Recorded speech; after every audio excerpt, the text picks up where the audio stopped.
And we are back. Appreciate y'all for tapping in with us on this Wednesday, doing all right. A lot of stuff is about to happen in a short period of time. Yeah. Combine's going to be next week. Don't you guys worry. Schedule's going to be the same. Brian's going to be on location. I'll be here. So just some people asked about that, right? Right. So we may do an emergency. We'll see. Oh, no, absolutely. Yeah. You know, if Brian bumps into Mulugeta or something, we might have Mulugeta on. We might have a 7 p.m. thing where I kind of do it from the house or we'll do it here. But it's going to be We'll have you covered. We'll have you covered. It'll be a content fluid week. Can I say something real quick? Por favor. People think I was acting yesterday. You wasn't acting. I could tell when you acted. I was mad at you. I could tell when you acted. I wasn't mad. I mean, I was mad at you in a professional way. Yeah, what's talking? I like the conversation like that. People are like, "Oh, Brian trying to act and all that." And hell no, I'm not trying to act, man. If Brian, put me on one, please. Yeah. If Brian was acting, Brian would be like, "Well, how about this? To play devil's advocate, Yeah. or let me play the other side of this, Voch. Yeah. Like Voch, that's interesting. You said that. What if somebody thought? That's what Brian said. Yeah. Brian was fussing at me yesterday. I was fussing at you. I was fussing. And I think people got kind of upset. They're like, "Oh, dude, you're acting. You're doing this, that." No, I really was. Listen. There are things there. I've changed my thoughts in some of these things. Mm-hmm. I agree with Voch. I think it was a poorly coached team. I totally agree. I'm glad they made the changes. But listen, let's not act like these players were damn good. Mm-hmm. Let's not. Who was good? Who was good on a defense that gave up 500 something points? Yeah. Who was good on that? You know, he's right about bringing guys in and stuff like that. But if you're going to sit there and roll this thing back, and I'm not trying to get the last word here because, I mean, I went through all the comments and the people that, Broaddus is just acting. That's bullshit. Yeah. I wasn't acting. Yeah. I honestly believe that you have coaching issues. He's absolutely right. You got player issues too. Mm-hmm. And that's the point I was trying to make. And listen, if you think I was acting, no. I was fussing at you. Yeah. And I thought you made some really good points. But professionally, You know what?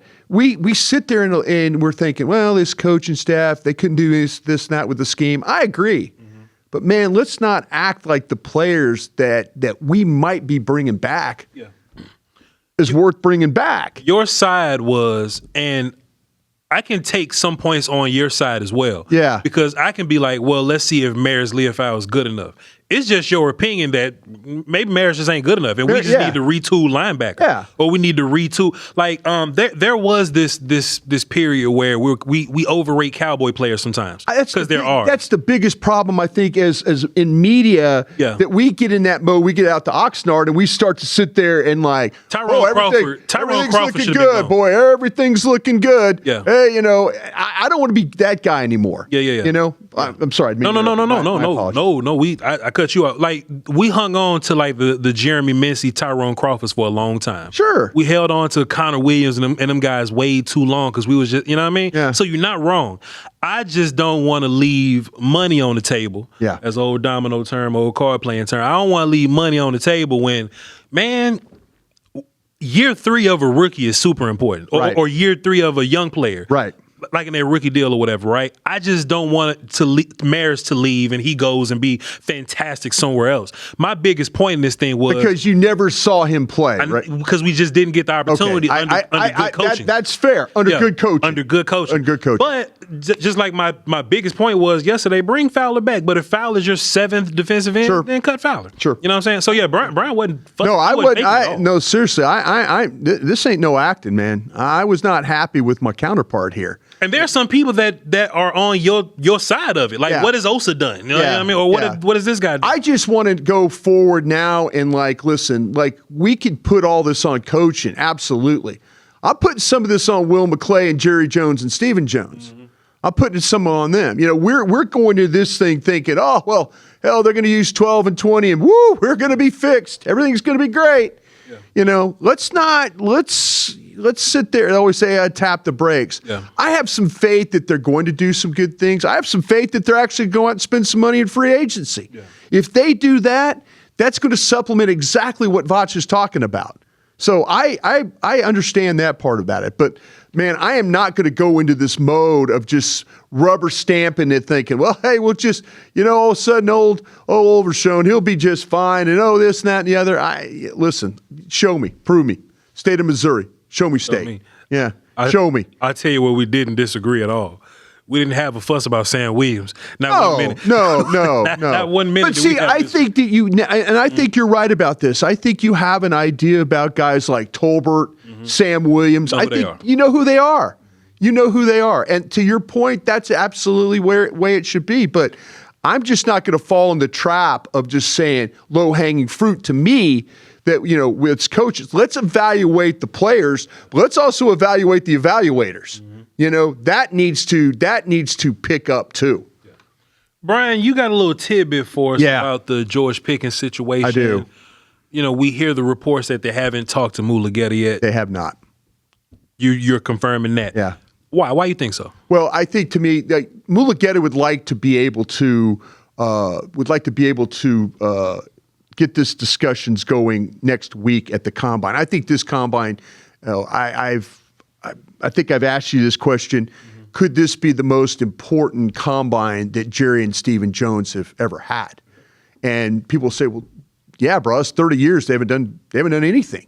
30 years. Yeah, this is important because it's going to lay the groundwork for some of the things that they're going to hopefully do.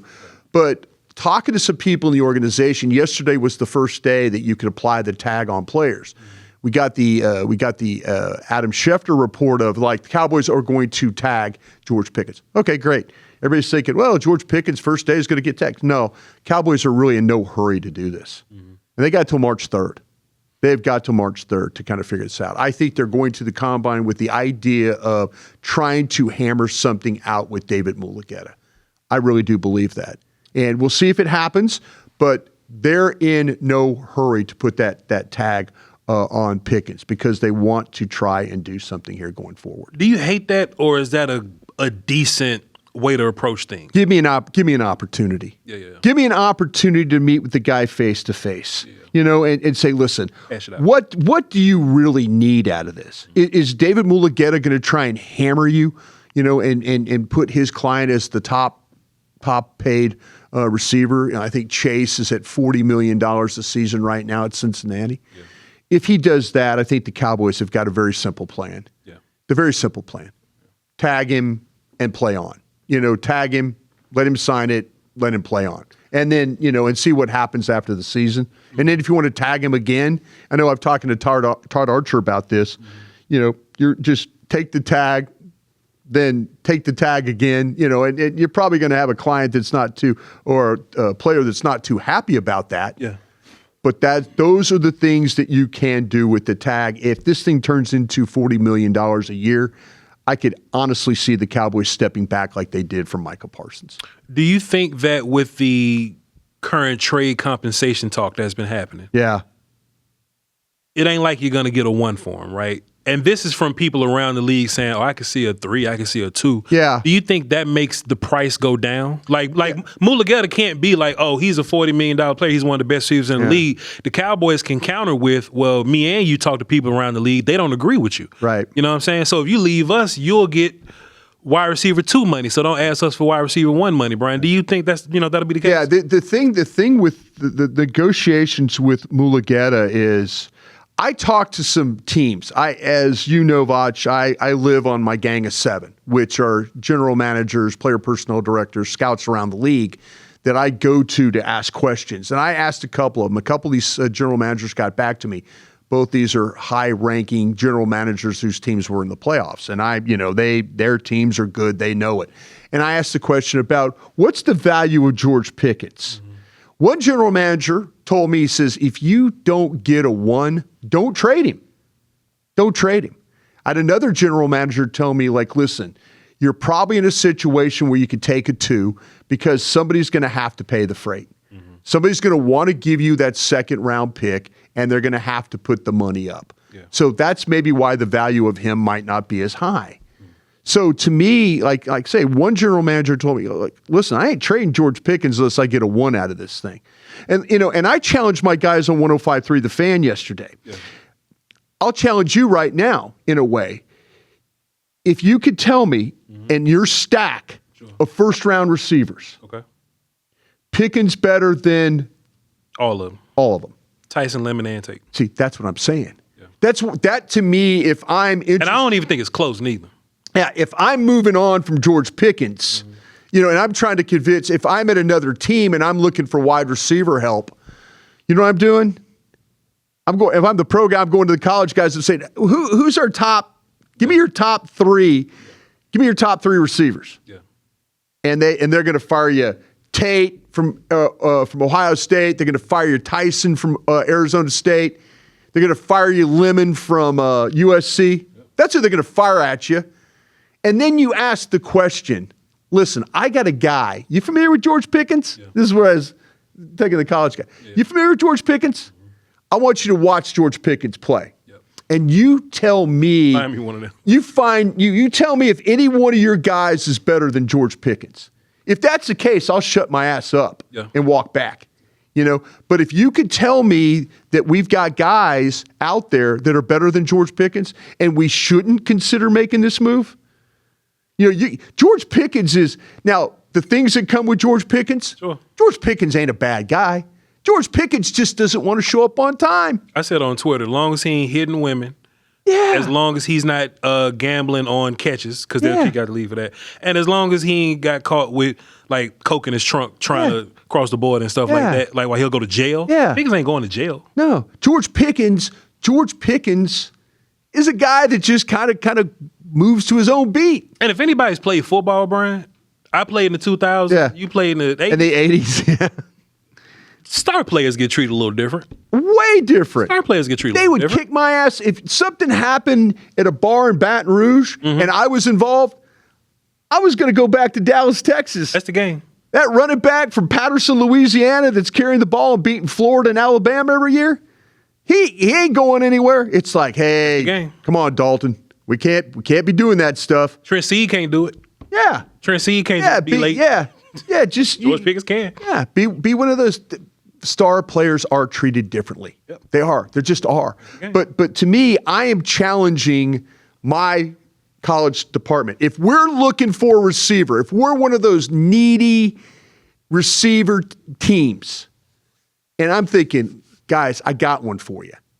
He's going to cost us, but he's one of the top 5 receivers in the NFL.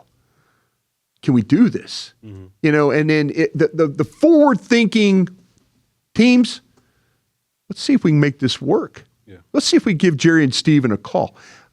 I'm not advocating trading George Pickens, but I think, to me, there are going to be some teams that are going to look at this very proactively. And I think that maybe that's why the leak came out that they were tagging him. Yeah. And then now Jerry and Steven have thrown some chum in the water. And we'll see who gets on that Prevost bus the week of Indianapolis and talks about maybe George Pickens, if that's the case. But George Pickens, he has to sign off on this thing. Mm-hmm. He's got to sign that tag. You can't just trade him to, he might say, no, I'm not interested in going there. No. I'm not interested in going there. Yeah. But, so, you got to kind of work with George Pickens and David Mulligetta on this one if you want to. Yeah, Brian, we got some guys, man, on the list. Yeah. Man, Brian, we got C.J. Daniels, wide receiver, Miami. Chase Bisontis, guard from Texas A&M. Bisontis. Mikail Kamara, we're going to have an interesting conversation about him. Yeah. Edge from Indiana, and Brian Parker, the offensive tackle. Why are these edges doing that to us? Why? It's interesting, Brian. I got, Brian, how about this? I got a 5. I have a 4 that I'm uncertain of that I want to put a 3, but I'm a coward. Welcome to my game. I got a 3 that I'm being a coward because I want to put him as a 4. Yeah. And I have another bona fide 2. When do you be a 3, a bona fide 3? When I love when you admit that you're a coward because we're all cowards. So I got a 3. But when do you stop being a coward? Do you do it the final stack? Yes. Did you just say I eventually stop? F it. I can't carry that guy there anymore. My cowardice goes as long as my research lasts. Yeah. When I'm done when you start to see, when I'm done with my research, yeah. Right, man, I'm out of here. You know what I'm saying? Yeah, this guy's a 4. I'm not putting him at a 3. So that's why the board is fluid. Yeah. I can't put this guy over that guy. There's no way. Yeah. No way. I just need to sit on it. I hate the fact that we're seeing some guys that are better than some of the guys we've seen early. I think that's the game. I know that's the game. I know I think that's where the media scouts are at a huge disadvantage. And that's why we have to be diligent and kind of watching all these guys. I totally agree. I love our format where we just go down the list. Yeah, I agree. And figure it out. I agree. You can't just say, oh, I'm going to watch these 40 guys and it's going to figure it out. No, you got to watch. If you're going to do this right, watch the guys, build your board, and put it all together. Brian, who's the best player of this bunch? That's a good question. Who's the best player of this bunch? Okay. I got Daniels in the third, right? Yep. I also have Daniels in the third. Where do you have Basantis? I have Bisontis in the third. I got a 3, but he might be a 4 to me. I got him under Dunker and Rutledge from that would be Iowa, who, by the way, you guys did a nice job of getting him. You're right about the guard stuff about Dunker. Appreciate you. Rutledge from Georgia Tech, and then the Texas A&M guy, third round. Okay. What about Kamara? I got a 4, but I think he should be a 3. This is how I got the top of the fourth round. Okay. Kamara, Yakis, yep. Dennis Smith, hyphenated name from Penn State. Exactly. Overton. Okay. You got him in the 5th. Overton's a 5 for me, yep. Alabama. Sapp, Florida. Yeah, that's my exact order except Overton. Overton's in the 5, everything else is my exact order. Yeah. And I'm not moving Overton to the 4, but that's my order. Yeah. Crazy little group. You know what? The thing that you woke me up on. Yeah. I had those guys some of those guys in the third. Okay. They're not third round players. Okay. I mean, be honest with yourself. Yeah. Be honest with yourself. Like, okay, I watch this guys. I'm going to see anybody better. See, what happens is you start to see guys that are better, and that's what makes you drive guys down the board. Let me tell you who that happened to. Jacoby Lane from USC. I had him like in the high 3s, low 2s. I got a bunch of 2s now. So I've always had him in the third. I had Lane in the third as well. He's a receiver from USC. Lane from USC, I had him like a higher third, but my 2s are heavy. Concepcion, Bernard, Surratt, Cooper, Bell, Boston. Way too heavy. You know what I'm saying? I got a lot of 2s. I got way too many 2s as well. I got a lot of 2s, so I may bump one of them down to a 3 or something like that, Brian. But I've had to bump Lane to 4. Because it's just so many more guys in front of him. I want to there's a couple of Bells we're working with now. We're going to talk about a Skylar Bell from Connecticut. And Chris Bell from Louisville. And Chris Bell, yeah. And I want to give Bell Louisville his due. I got him in the 2s. So I'm going to keep him in the 2s, and I know he's injured. I just want to, folks, listen, you hear me talk about him, you're going to say, Broaddus, he's injured. Trust me, I want to give this kid his due. He is a solid second-round player for sure. He reminds me of Des Bryant, watching him play. Brian. But I want to say, can I ask you a real quick question? Please.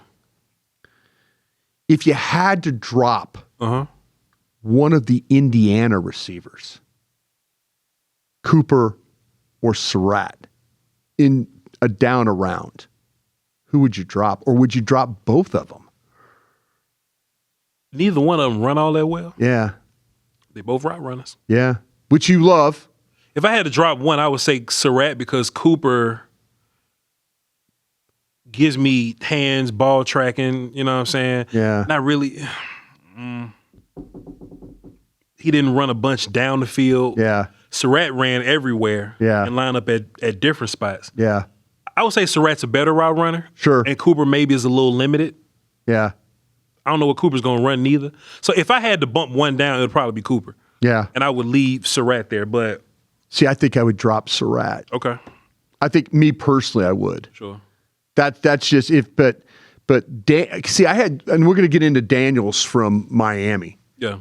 I think Daniels is a good player. I feel like I'm a little bit of a coward. Tell us about CJ Daniels. Yeah, CJ Daniels, Miami. And I'm like, I was like impressed watching this guy play. You can watch the Notre Dame game. You can watch Florida. You can watch Indiana. You can watch these games. I mean, this guy's making plays. Yep.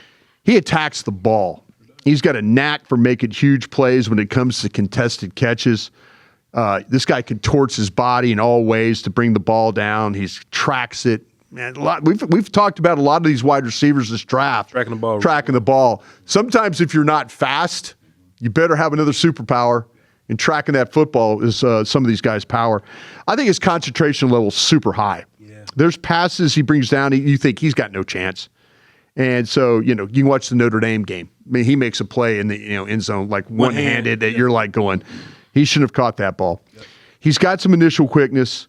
He could get into his route quickly. He could get to top speed. This guy's got some running back skills with the ball in his hands. Mm-hmm. He'll make sure big plays when it comes to run after catch. I think he does a really nice job of finishing the run. I'm surprised he didn't have more reception due to his playmaking ability. You can look at the metrics on that. But, man, he's the type of receiver that can make things happen. He's 6'2", he's 205. Yeah. Someone's going to fall in love with this guy. And I wouldn't be surprised if he's in that second-round mix, but I have him as a grade right now of a 1.30. That's the top of the third round for me. Big slot, but can move everywhere. Yeah. Brian, I like my yak guys, man. You do like your yak guys. He's a slick route runner, even though I feel like some of his route running has a lot of wasted movement sometimes. Yeah. He's one of them, if you off and I got a slant, I'm still going to do my He's still coming off the line, yeah. If you got a free release, just go run your slant. Run your rant. But you can clean that kind of stuff up. It's just something I noticed. He does it a lot. He does a lot of chopping the feet, and that's good route running. Right. Feet, hands, fake steps and all that. I think he does it a bit much, but besides that, somebody will clean it up. That ain't no problem. 6'2", Brian. I ain't know he was a little tall. Yeah, 6'2", 205, what you're dealing with. 6'2", smooth, you know what I'm saying? Tracking the football beautifully, Brian. Like, I see him go over different shoulders and catch it. You mentioned the Notre Dame touchdown. Not only was it one-handed, but it was bodies around. Notre Dame was having defenders going for the ball thinking they had interception. Brought it down. He does pick up speed, but I wonder how fast he really is. Yeah. You know what I'm saying? Yeah. Like, he'll pick up the speed once he gets going. He can be fast. He might run a fast 40. I don't know if he's explosive, where he's firing off the line of scrimmage and building up that fastness, speed quickly or whatever, Brian. Yeah. But yeah, not just besides the wasted movement in his route running, Brian, you summed him up pretty well. I got a 3 on him, a high 3 on him. I felt myself being phony a little bit because we got a bunch of guys that run routes and track the ball really well. In the second round? What's the difference between C.J. Daniels and Omar Cooper? I think Daniels might be a little bit faster, believe it or not. Maybe a little bit quicker off the line. But what's the difference between they both catch the ball well, but Cooper's one of those guys that's like, it's always like the kind of the screens and stuff like that. Yeah, the short stuff, the intermediate stuff. Yeah. The thing that maybe that's why, not maybe, that's why I asked you the question. I asked you the question about Daniels, Cooper and Surratt. Why do we have Bernard as a high 2 and Daniels as a high 3? I think the explosiveness with Bernard is, I think it's super. I mean, to me, when you watch, I know one thing, when you talk about, you've taught me this. Yeah. Those guys that are explosive, and he's one of those guys, those other guys come off the ball. I feel like Bernard comes off the ball with some pace. Yeah, he flies off. And and then you could, the way that you can kind of do stuff with him, when he catches that ball, he's getting north-south. Like there's some really, really big plays with him with the burst. Yeah. And I'm talking about, again, Bernard from Alabama, if you're kind of following along here. But man, I saw a guy that would run away from defenders. That's why I have Bernard higher. I got Bernard as a much better yak guy as well. Yeah. I mean, we agree. I'm just trying to figure out Daniels' placement. Yeah. You know what I'm saying? So I'm going to leave him as a high 3. Yeah. But the question about, the thing that you ask about, the question about Cooper from Indiana, it's fair. My notes. He's kind of similar. Doesn't have much top end speed or burst. Yeah. But there's snaps where you see him getting past defenders. Yeah. Lower the shoulder, fight for extra yards, powerful runner. Yeah. I think that's why we kind of like Cooper, 6'1", or excuse me, 6 foot, 201. There's going to be questions about his speed. There's going to be some, and that's some of the things that scouts have thought about. But man, let's be clear. There's power and there's athletic ability with Cooper. We're not going to talk about the Duke kid too long. We'll save him for last. Brian, this Basantis kid. The guard from Texas A&M. Texas A&M guard. Yeah, tell me about him. Chase Basantis. He's a strange sort, Brian. What I do, and I have a lot of success doing this. I don't encourage everybody to do it like I do it. But I fit guys in an archetype first. Right. And then I kind of add traits that'll separate them from that archetype. You know what I mean? Yeah. So when I watch Mal, no, okay, all right, you big, strong guy. Now let me look at the rest of your trait. Okay, you can move good for big, strong guy. Yeah. You're a tackle at big, strong guy. You got flex at guard as big, strong guy because you're big, strong guy. Low moves, athletic guy. You know what I mean? Mm-hmm. If he was strong, I'd be like, oh, he's strong for athletic guy. Yeah, archetypes work well for me. Let me tell you why I can't put Chase Bisontis in an archetype right now. Because I feel like he's supposed to be a tackle for real. Yeah. Brian.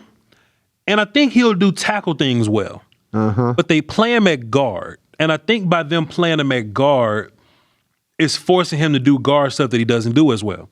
I think he's really athletic, Brian. Uh-huh. I think foot quickness, positioning.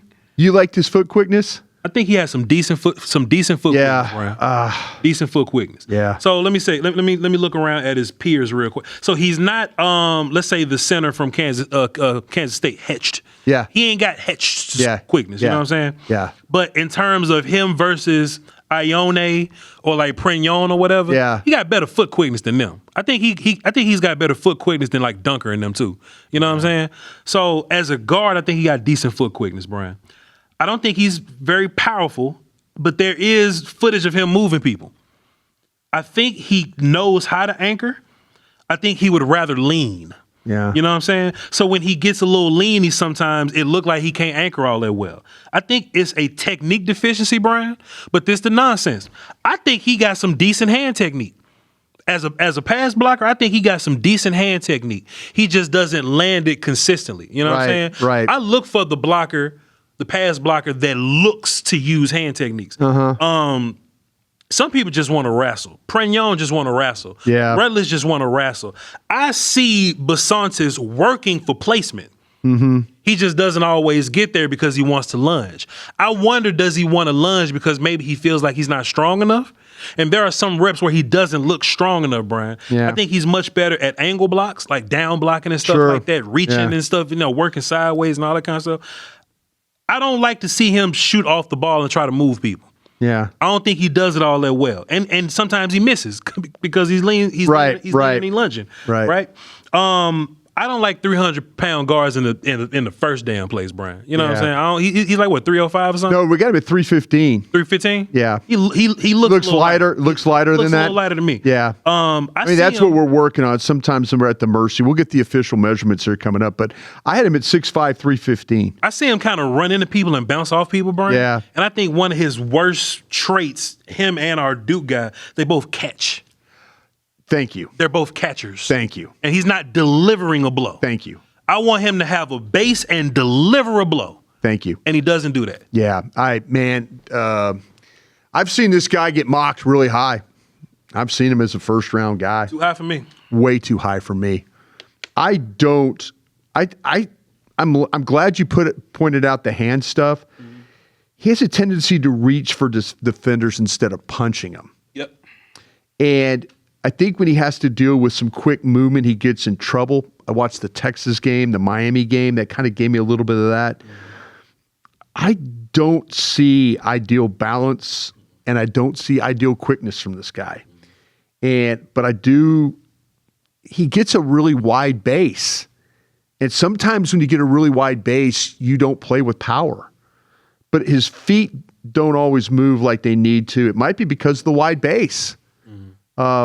But I don't see a light-footed guy here. I think the more he has to move, the more trouble he gets in as a blocker.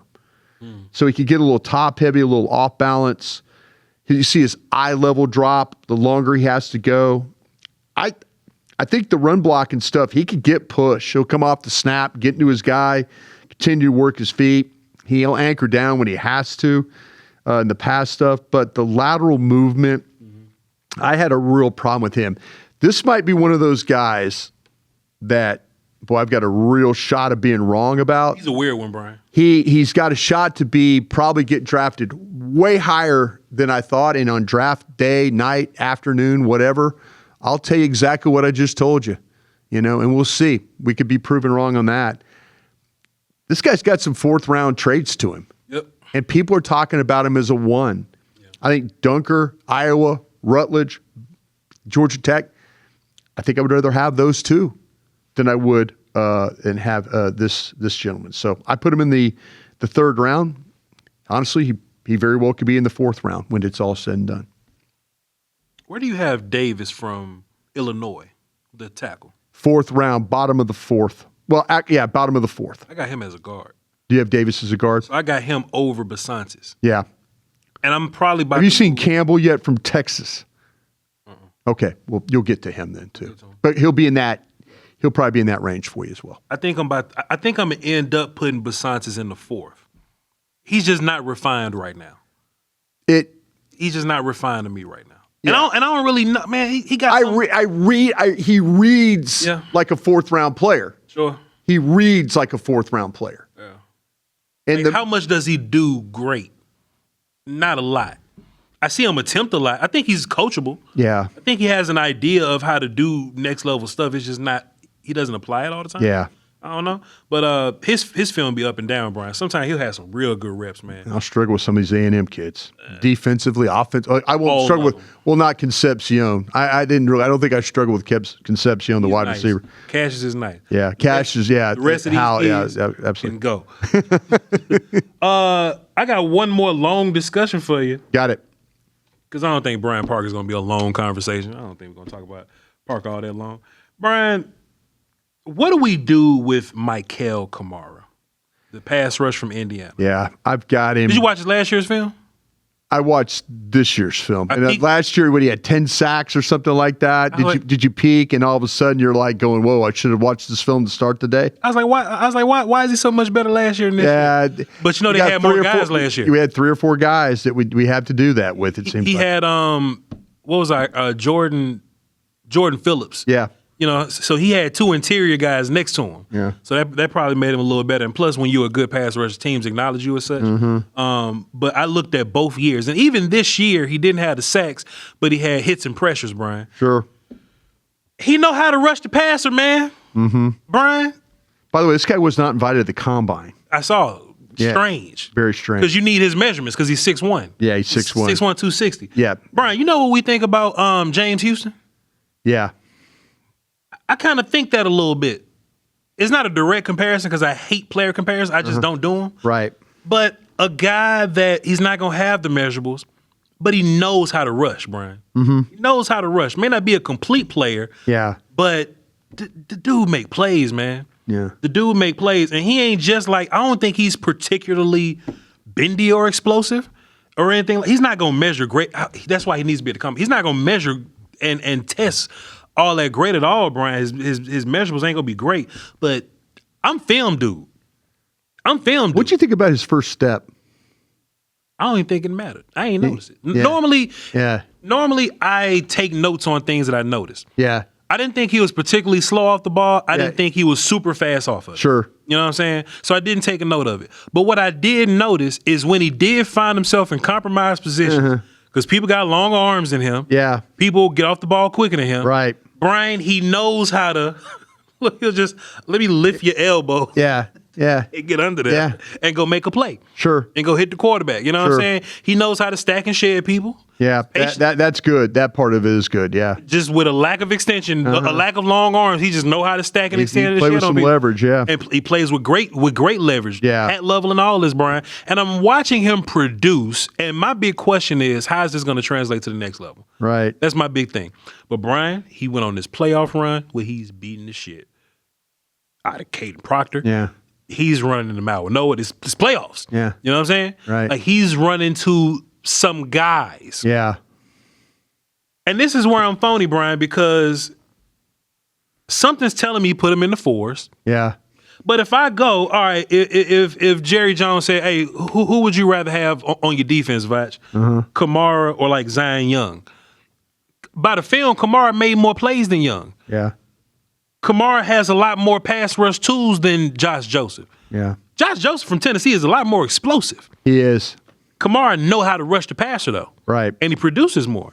Brian. So I'm probably gonna be a coward and put Kamara low fourth. Low third, because I love the hand fighting. I love the nuance. I love the patience. All the measurables ain't gonna be there. Yeah. The traits ain't gonna be there. Yeah. He might fall in the fourth in real life. But on my board, I'm going to have a 3 on him. So when you draft him in the fourth, I'm like, hey, man, I got a 3 on the board. Yeah, right when they ask who your best players available. Kamar's going to be my best player. If we get to day 3 and this dude's on the board, he might be at the top of the board. Yeah. Tell me what you see. These are the discussions you have. Sure. I think this guy does have a really impressive first step burst. Okay. I do. The problem when you watch him play, he's laid off the snap sometimes. So all of a sudden, he's got this first step burst, but he's late, and now he's kind of fighting the guy. He's fighting the tackle, and he recover his ass off and still make the play. That's what I'm saying, though. You get him that first step. That doesn't always help him. Mm-hmm. If he just came off the ball when the ball was snapped, you would feel like, man, this guy, because he can win off the edge. So now you ask yourself, before you do that, if I can get a coach to fix his ball get off, now who is he? Now who is he? The length is going to be, or lack of, could be a problem, but the leverage is there.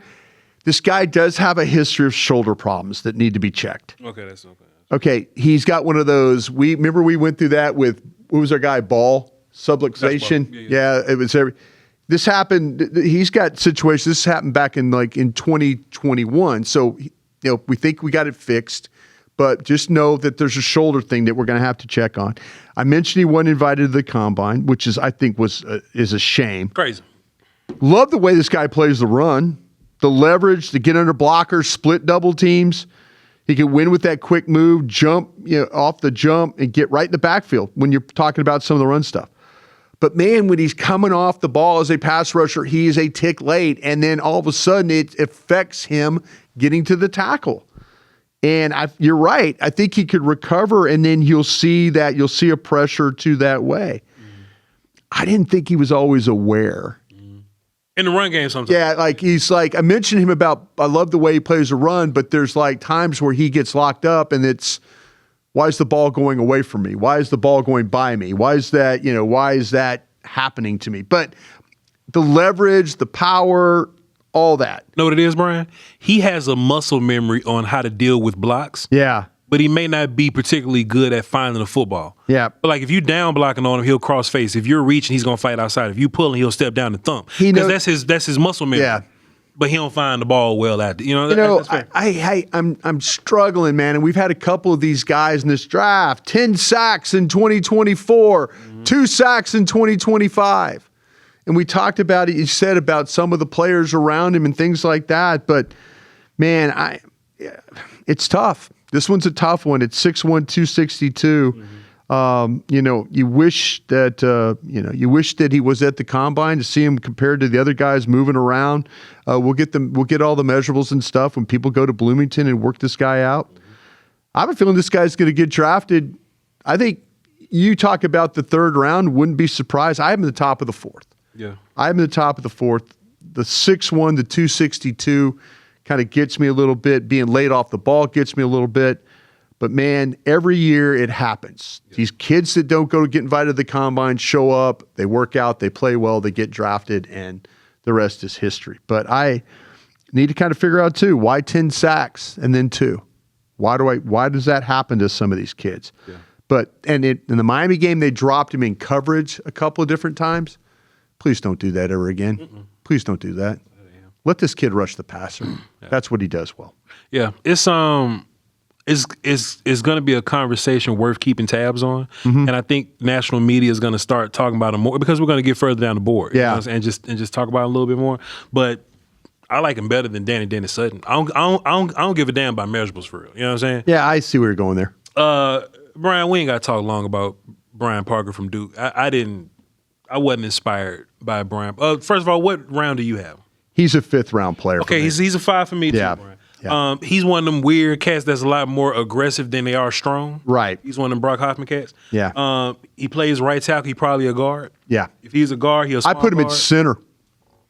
I ain't think about center. I put him at center. I didn't think about center. I think really the only chance he really has, to be honest with you, is to play him at center. And I put him at center because that's so smart. Because of because we've seen the guys like Lou from Auburn, Slaughter from Florida, the undersized athlete center. Good feet, short arm, needs help. Yeah. I put this guy. We also Heck is another guy from Kansas State that there's all these kind of shorter lack bulk centers. I think with Brian Parker, I watched him play against Clemson. I watched him play against TJ Parker beat the shit out of him. And you know how I feel about TJ Parker. And that's where I'm like, this guy can't play. You can't let TJ Parker beat the shit out of him. Yeah, this guy's he was a starting right tackle for Duke. Bro, hold on. I let a lot of shit go. You know what I'm saying? TJ Parker. Like, look, Caleb Lomu, right? Yeah. Melo Hype beat the shit out of him. Yeah. That's Melo Hype, man. I let it slide. Melo nice. You know what I'm saying? But TJ Parker, where you at? You can't let TJ Parker beat the shit out you Yeah. with one move. One move, Brian. Break down Brian Parker. I'm sorry. Brian Parker. I do believe he has to play center. I've got him at 6'5", 300 pounds is where we're at right now. And he was the starting right tackle for the Blue Devils. Yeah. This guy's a really good foot athlete. He just lacks bulk. Yeah. And his movement skills are outstanding. The movement is not a problem for a guy. It's just the lack of bulk. He tends to catch blocks more than strike with his hands. The wider the rush, the better chance he has in order to get to run that defender past the quarterback. He can put himself in position and makes the block, but you see him give a ton of ground. He'll get a tackle, he gets walked. And he just doesn't have a lot of lower body power to sit down on a rusher. But I just don't think he trusts himself to stop the charge of a defender. I think that's where the wider he gets, he's just hoping that like he could sit down, but then, like I say, he gets knocked back. When he can play in space, that's when things are going to work out for him. And the reach blocks, the scoop blocks, he could tie defenders up that way. He works well in the double teams because he could get second-level blocks. This is why I kind of felt like he was a center. If you left him uncovered, he could help you scoop or reach, and he could get up onto the linebackers. Mm-hmm. I think the smarts, the athletic ability to play center in the NFL, that's kind of where I think he's at. He might struggle with bigger noses and tackles that play on the top. Yeah. But his athletic ability, I think, will shine. But I want to play him at center. I don't think he's a tackle. I don't think he's a guard. I'm just going to give his chance and athletic ability to see if that could get him into the league. I love that idea a bunch, Brian. If I had to leave him at tackle, he's a 5 or like an extra to me. Yeah. But as a center, I'll put a 4 on him as a center. Because I think one thing that he's really good at is after he loses the initial jolt. Yeah. Because he does lose the initial jolt. He will lose. Yeah. He does recover pretty decently. He sure does. He has a decent feel for, all right, after I've been pushed backwards, now I'm gonna settle down a little bit. Right. And then he gets aggressive, more aggressive than powerful. I'm gonna keep saying that because I think that's what he does. Like Brock Hovenden made a lot of money in the league because he's doing that. I just can't put him at tackle. I can't put him at guard. He doesn't have the range to me. He's athletic, but I don't think he got tackle range though. No, he doesn't. He doesn't have tackle range. No. And I know this because he made TJ Parker look bendy. This all goes back to Clemson. Yeah. He made TJ Parker look. That's a terrible game by him. Yeah. But I like what you're saying. I think he has a decent feel for hand placement. Yeah. But the long arm I think he catches though too. I mean, you see him like absorb those things. So he just doesn't trust to sit on a guy. Catcher, not really delivering blows, but after he recovers, he can replace. Yeah. And he knows where to put him. Yeah. But that initial joke it gets on his ass every time, Brian. Yeah. So that's a pretty good group right there. I appreciate you. Yeah. I think that's the only chance he's got. Yeah. I mean, if you have to put him in that group, and I think I think the 4th round as a center was probably the way to go about with him. Yeah. But just know that, you got to find a spot, and not instead of trying to tear this kid down that way, I'm trying to think of a way to like tear him down. I'm trying to think of a way to get him onto somebody's team. But at 6'5", 300, I mean, but that's what we're dealing with right now. If you're looking for a center, every one of these guys that we've talked about, Lou, Auburn, Slaughter, Florida, Heck, Kansas State, Parker, now from Duke. Coogan from Indiana is the biggest one. I know we haven't talked about him, but he's you talk about everybody above Coogan is an athlete. These guys are light, lack bulk, athletic centers is what these guys are. That's why I like BB so much. And when people ask, do you want to put BB back at guard? Like, man, we're finally strong at center. Yeah. We're finally powerful at center. Yeah. I think that matters. I do too. Ladies and gentlemen, we're gonna make a pivot for tomorrow. Because on Friday, we got Dave Campo in studio. We're going to talk to him on Friday. So we're going to run our Friday players. We normally do Monday, Wednesday, and Friday, right? We're going to run our Friday players tomorrow. So y'all get back-to-back player evaluations. Y'all write this down. Write them down. Going to be on the test. Friday, which is really Thursday, the 19th. Thursday the 19th. Jadarian Price, running back Notre Dame. Max Clare, tight end Ohio State. Skylar Bell, Brian tapped me on the shoulder about him this morning. We'll talk about it tomorrow. Skylar Bell, wide receiver, UConn. And I heard a lot from the bowl game crowd that Bud Clark, the safety from TCU. Bud Clark, a lot of buzz going on with Bud Clark. A lot of buzz about him. Me and Brian gonna get that homework done for y'all. We're gonna come back and talk to y'all tomorrow and break those guys down. Dave Campo Friday, and we'll come back and do it all again Monday, all right?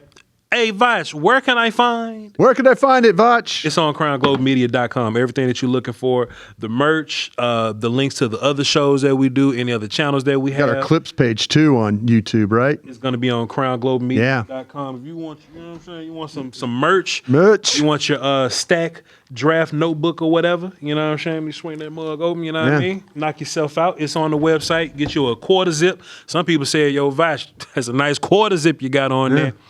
Go to crownglobemedia.com. Get a little Johnny Cash in you, the Man in Black. Yeah, for sure. I like that. that was. I said okay.